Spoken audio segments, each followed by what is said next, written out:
pautas tan sencillas pero tan claras y profundas de la autenticidad de la fe y de la vida cristiana. El que dice que está en luz, dice, y no guarda sus mandamientos, está en tinieblas. El que dice que conoce a Dios debe andar como Él anduvo. El que dice, y nos da evidencias de una fe auténtica. Y aquí dice, nosotros sabemos que hemos pasado de muerte a vida en que amamos a los hermanos. Ven ahí mismo en el capítulo 3, los versos 17 al 19. Dice, desde el 16 leo, dice, en esto hemos conocido el amor, en que Él puso su vida por nosotros. También nosotros debemos poner nuestras vidas por los hermanos.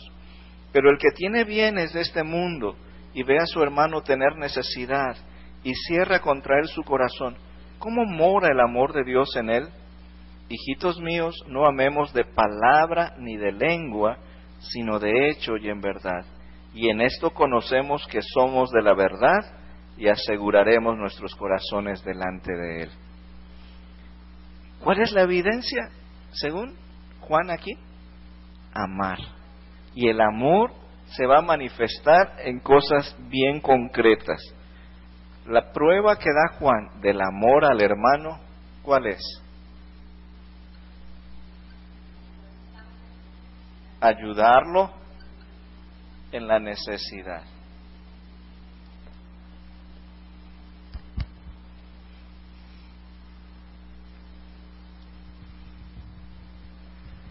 Yo creo que estos días, con todo lo complejo de la vida, con los problemas económicos que vive el país, con el desempleo que hay, son oportunidades muy claras para poner en práctica la autenticidad de nuestra fe.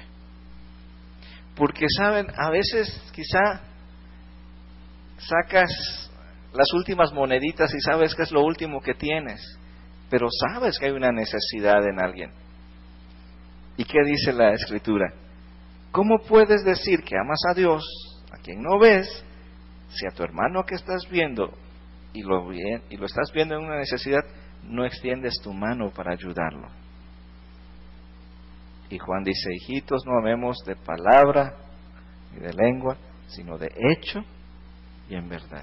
Entonces, ¿cómo podemos evaluar la autenticidad de nuestra vida espiritual? Dice Juan, en esto sabemos que hemos pasado de muerte a vida, en que amamos a los hermanos. Y amar al hermano, una muestra es ayudarlo, ¿qué?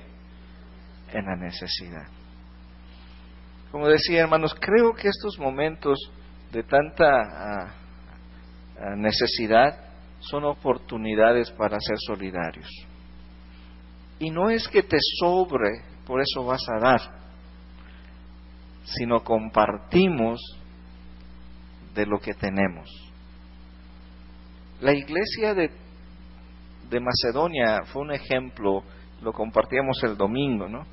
Dice, en grande prueba de tribulación, en profunda pobreza, abundaron en riquezas de generosidad. No la estaban pasando bien, estaban limitados, pero le decían a los apóstoles, dennos la oportunidad de participar en esta gracia. Para ellos dar era obra de la gracia de Dios. Entonces, Juan nos da una primera evidencia. Dice, en esto sabemos que hemos pasado de muerte a vida, cuando amamos a los hermanos. ¿Qué otra evidencia nos da? Vean ustedes en el capítulo 3, el verso 24.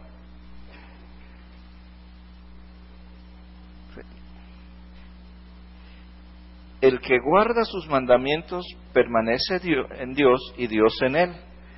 Y en esto sabemos que Él permanece en nosotros, por el Espíritu que nos ha dado. Entonces, Él nos da una segunda prueba. No solo nos da la prueba de que tenemos vida, sino que la permanencia de Dios en nosotros. En esto sabemos que Él permanece en nosotros. ¿De qué manera sabemos que Dios permanece en nosotros?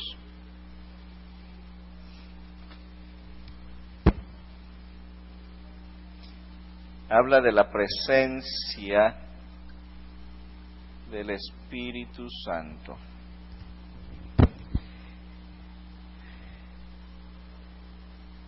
Cuando hablamos del Espíritu Santo, solemos decir que hay algo interno que nos da la certeza de que somos familia de Dios, que somos hijos de Dios. A eso llamamos el testimonio interior del Espíritu Santo. Y es una convicción que el Espíritu pone en tu corazón, que nadie te la puede robar, que ninguna circunstancia te la puede quitar, porque no importa qué estés viviendo, tienes la certeza de que eres hijo, hija de Dios. Y esa es la obra interna del Espíritu Santo obrando en tu vida. Una de las cosas distintivas del Nuevo Testamento, del Nuevo Pacto, es que Dios ha enviado al Espíritu sobre los que creen en Jesús. Vamos a ver dos textos, 1 Corintios 3:16 y 1 Corintios 6:19. ¿Alguien nos ayuda para encontrar estos dos pasajes? 1 Corintios 3:16.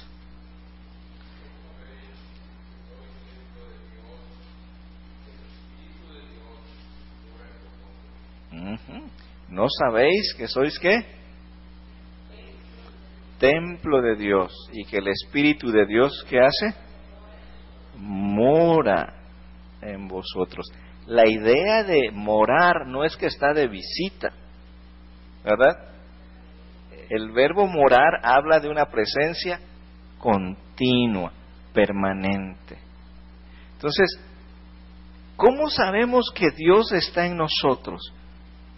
Por el testimonio interno del Espíritu. Y eso es posible porque el Espíritu ha venido a morar permanentemente en nuestras vidas. No hay algo que pueda hacer que el Espíritu nos abandone. Podemos, con nuestra desobediencia y nuestro pecado, contristar al Espíritu, pero no significa que el Espíritu se va. Lo contristamos, es distinto a que Él nos abandone y se vaya, porque si el Espíritu nos abandona, dice Pablo, el que no tiene al Espíritu de Dios, no es de Dios, porque Dios nos dio al Espíritu como certeza, seguridad, garantía de que somos sus hijos. El 6:19, 1 Corintios 6:19.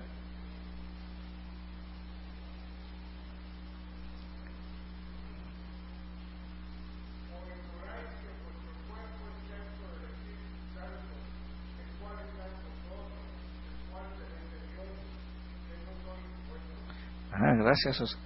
¿O ignoráis que vuestro cuerpo es qué? Templo del Espíritu Santo, el cual está ¿qué? En vosotros. Está en vosotros. Y en Juan 14:16, ¿qué dijo el Señor Jesús sobre el Espíritu Santo?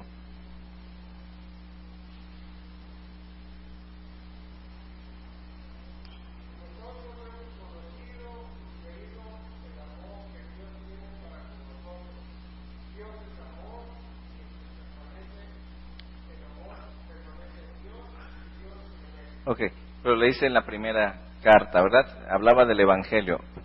Juan 14:16.